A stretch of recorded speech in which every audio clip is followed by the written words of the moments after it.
Hello and welcome, Anthony here from 𝗪𝗍𝗆 again, and we're doing a demonstration today of deploying WordPress, but this time in Google Cloud platform. The last video I did, we deployed in AWS using Kaholo as well.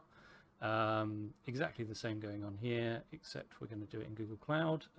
It looks a bit different because obviously Google Cloud is a different platform. In terms of which one I'd recommend, it really comes down to your own personal preference. If you've already got a relationship with Google Cloud, why not use it? If you've got a relationship with AWS, use that one. I mean, Google Cloud, I'd say the free tier is a little bit better on Google because you get quite a hefty free trial credit system. AWS has got the free tier. It's a bit more complex to work out what's free and what isn't in AWS, whereas with the Google one, it doesn't last as long, but literally everything is free. So as I say, it's really down to what you're more comfortable with. If you're watching this, presumably you're interested in Google Cloud, so we'll crack on. So what this template's going to do is, you'll see there's a number of things going on at the beginning here. These are all the APIs that you will need enabled for this particular workflow to run through. There's obvious ones like the compute engine, the cloud runtime engine, etc. So these are just ones. It's going to enable these to start with. If you've already got these enabled, don't worry. It's not going to break anything. If it's enabled, it won't change that. But if it's not enabled, it will. So that's all that's happening here. There's a pause then for 20 seconds to allow that to kind of take hold within the platform before we then go on to actually create the resources.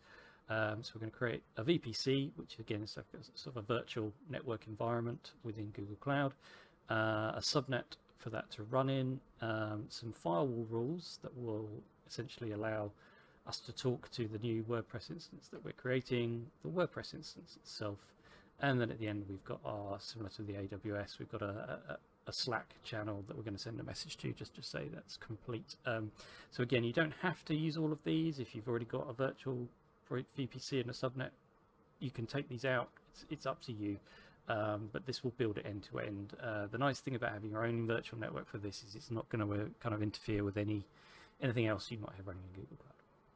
So to get this up and running, we need to change some configurations as we did in AWS.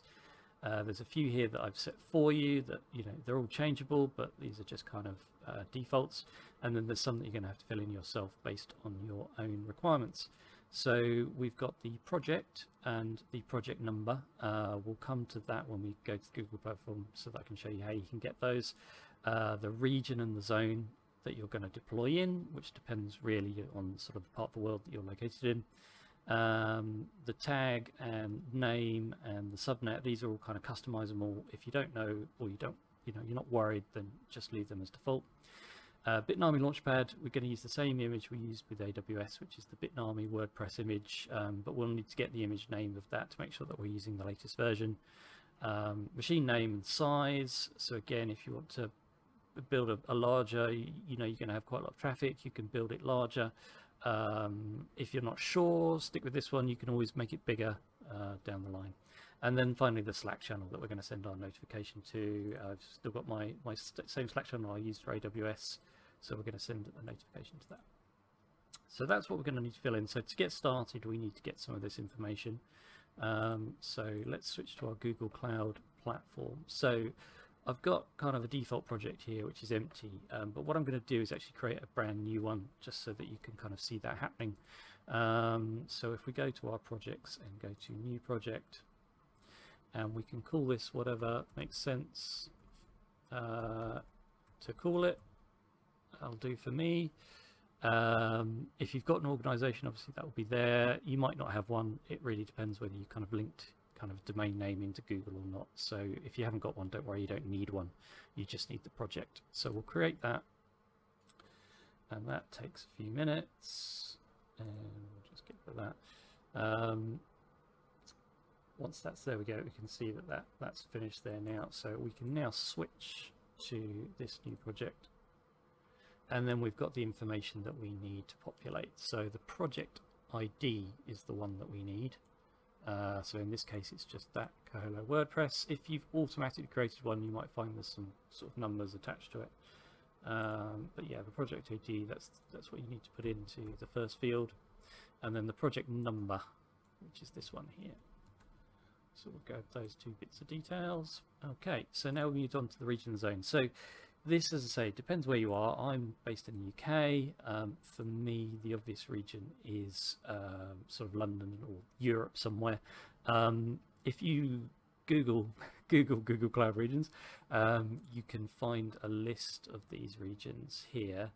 If you scroll down, you'll eventually find them. So the zone basically is one of the aspects that you'll need, and the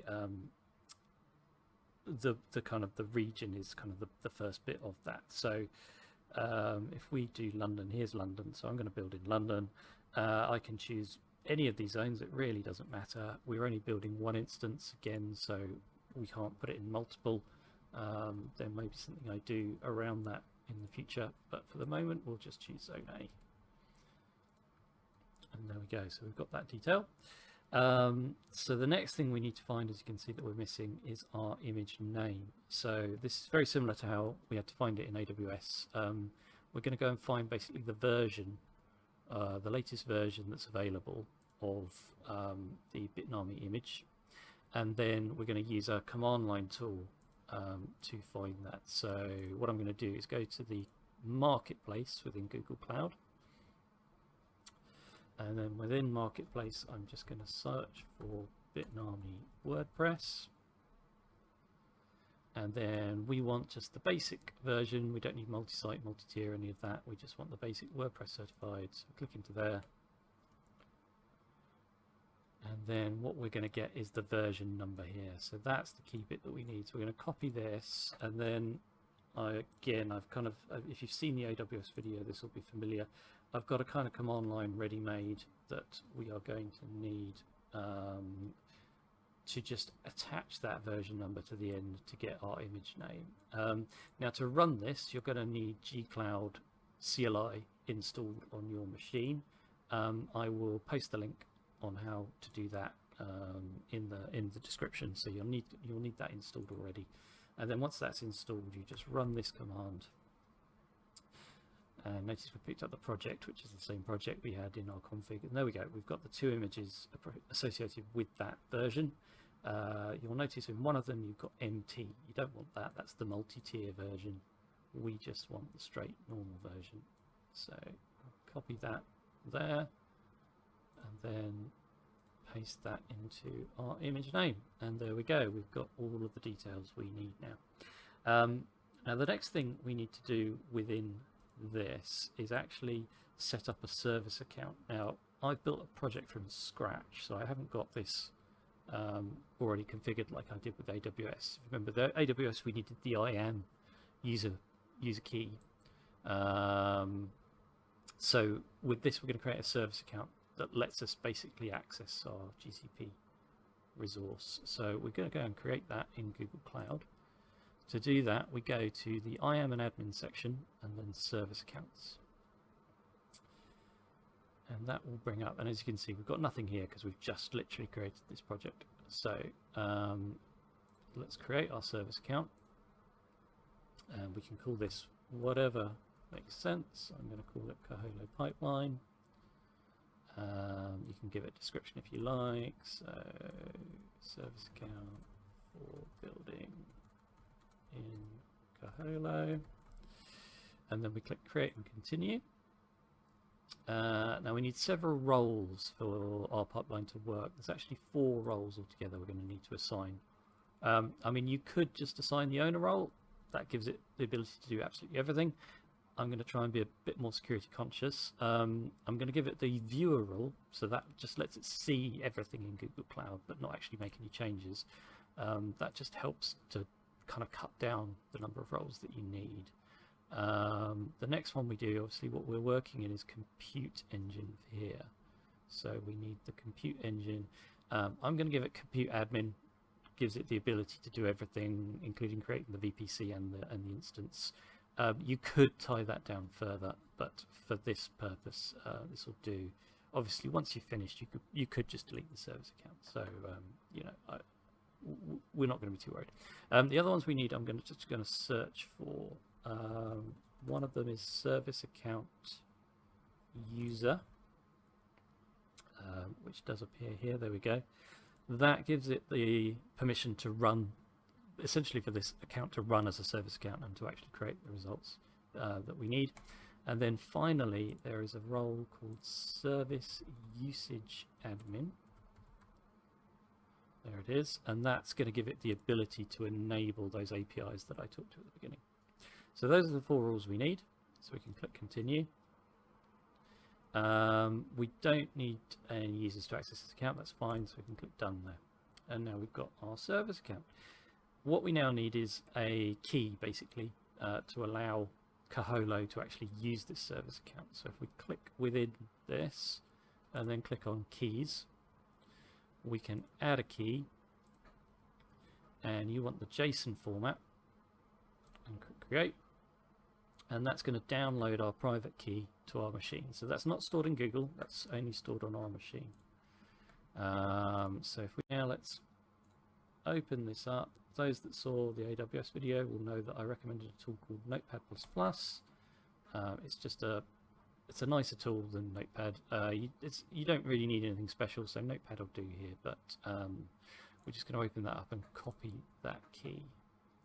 And then we're going to go back into our Kaholo pipeline, into our settings, into our vault, and we're going to add a new item. So let's call this something sensible.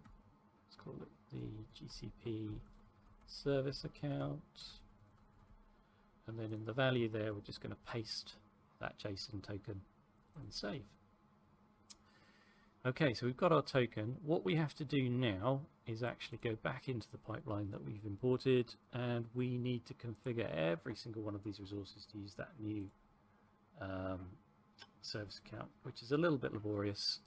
It's literally just going into each one like this, finding the credentials, and selecting the service account that we've just said here. So I'm not going to make you watch me do every single one, so I'll be back when I've done that on each of these items.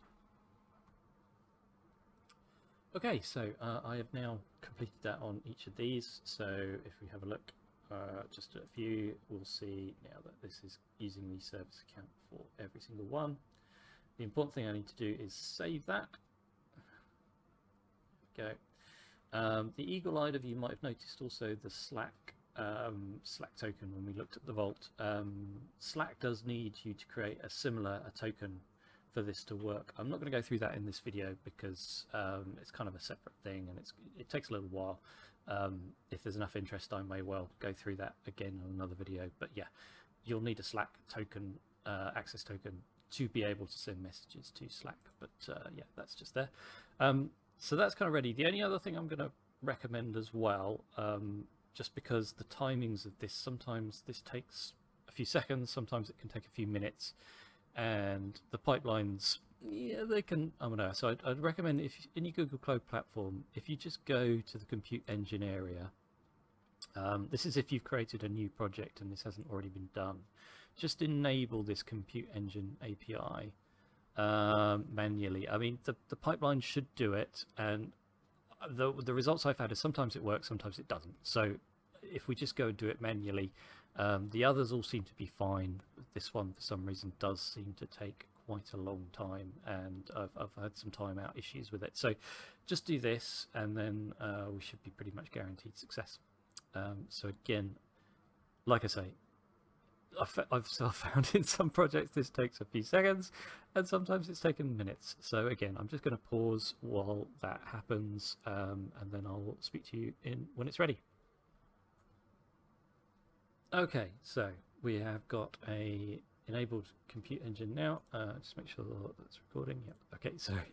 And yes, this is what you'll see basically. Once it's enabled, it'll come up and it will show you the VM instances and the ability to create instances, etc. It probably took about a minute, so it may have been okay with the pipeline, it may not. I think it's just sensible just to do it manually, just to be safe. So here we go, we're ready now to run this pipeline. So let's execute, and it's going to enable these APIs, and as you can see, they all happen pretty quickly, which always makes me nervous that one takes so long. So I might change the pipeline at some point to try and take into account that possibility. So now it's just going to pause for 20 seconds while we wait just to make sure those APIs are all enabled. And here we go. Now we're creating our VPC, so we're creating our virtual network. And that takes a minute or two. Now that's worked. It's creating our subnet.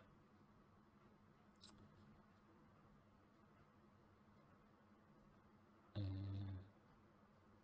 we're almost there.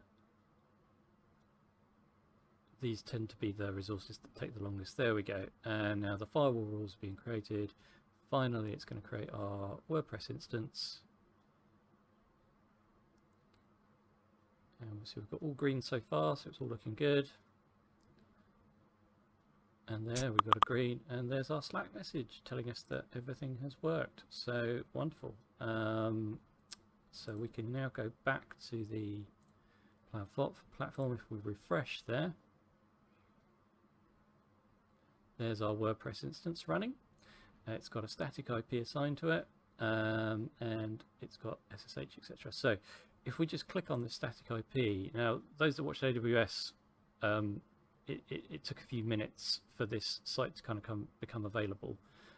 It's the same here. You know, this instance, it's launched the instance, but right now obviously the operating system is booting, and it's doing its kind of first time configuration and setup to get things ready. So while we're waiting for that, I'll show you the SSH part. This is much easier in Google than it is in AWS, because literally all we need to do is just click that SSH button, and the public keys that were public-private key pair that we kind of had to mess around about with AWS to get it working, it just all happens seamlessly through the browser. So it's going to transfer the keys into the VM and then establish connection. There we go. And we do actually need to do this here because I may be being blind, but I can't find anywhere where it tells you the admin password. So I think what we have to do, there we go, it's working now. So we're getting a connection error because we're connecting to the IP address. Again, before you go live with this WordPress instance, you're going to need to get a domain name, you're going to need to have a DNS entry, you're going to need a certificate.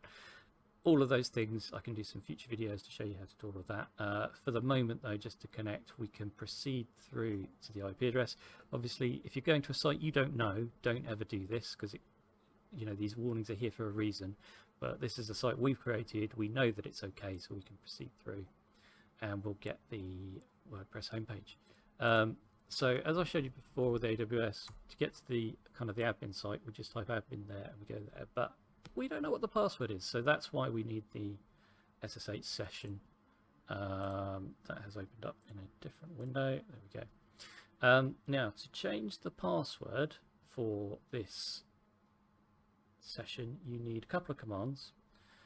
First of all, we run this first command, which just gives us a list of users. So there we go. We've got the user, we've got the username, the role as administrator. Now what we can do is use this command to update the password. Now I've just used an example password here, but basically everything after the equals sign should be the password that you're going to use for this instance. Don't worry, I'm going to delete this instance straight after I finish, so this isn't going to be on the internet for people to use. But there we go. We've got a success there that it has updated user 1. So what we can now do, if we copy this password, go here, we can do user, log in,